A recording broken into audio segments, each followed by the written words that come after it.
একটা ছোট্ট গ্রামে থাকতে একা একটা বিড়াল মিনি। সারাদিন সে বাড়ির ছাদে বসে থাকতে, কারণ কেউ তাকে সময় দিতে না।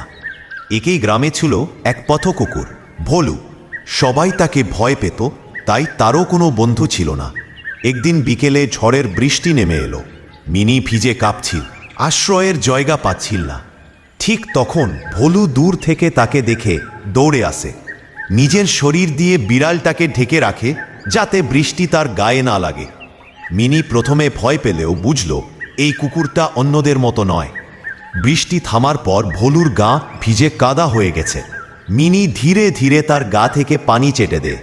সেই মুহূর্তে ভোলুর চোখে আনন্দের ঝিলিক। জীবনে প্রথম কেউ তাকে আপন করে নিল।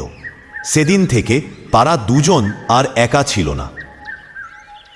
মানুষও অবাক হয়ে দেখে একটা বিড়াল আর একটা কুকুর, যে দুই প্রাণীকে সবাই প্রতিপক্ষ ভাবে, তারা কি সুন্দরভাবে একে অপরকে আগলে রেখেছে। মিনি ও ভোলু শিখিয়ে দিল, বন্ধুত্ব রক্তের নয়, অনুভূতির।